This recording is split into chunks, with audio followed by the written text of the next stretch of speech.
જામનગર મહાનગરપાલિકા દ્વારા દર વર્ષની જેમ આ વર્ષે પણ પ્રિમોશનની કામગીરી શરૂ કરવામાં આવેલ છે.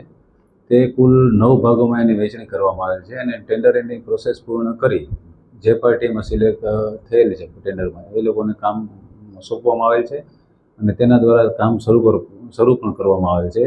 આ કેનાલ છે જૂના વોકરાઓ જે શહેરમાં હતા એ પૈકીની બધી કેનાલો છે અને આ કેનાલની કુલ લંબાઈ છે એ 34 કિલોમીટર જેટલી થાય છે અંદાજે, અને એનો એસ્ટિમેટેડ કોસ્ટ છે એ 31 લાખ રૂપિયા જેટલો થશે. અને આ જે શરૂ કરવામાં આવેલ છે એ કેનાલ છે ચોમાસા પહેલાં આપણે પૂર્ણ કરવાની તૈયારીમાં છીએ કે પૂર્ણ થઈ જાય. ત્યારબાદ ચોમાસા દરમિયાન પણ આ કેનાલની મેન્ટેનન્સ છે એ થાય એની કાળજી રાખવામાં આવશે. આ ઉપરાંત જે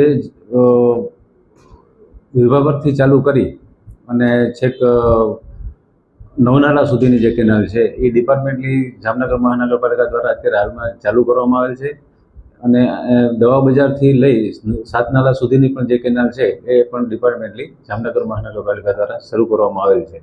એ આપણે અત્યારે વોર્ડ નંબર 11માં મોહનનગરથી 9 નાલા થઈ અને વિભાપર સુધીની જે કેનાલ છે એમાં 20 દિવસે કામગીરી શરૂ કરવામાં આવેલ છે અને આ જે વેલ છે એ દૂર કરવાની કામગીરી અત્યારે ચાલુ છે.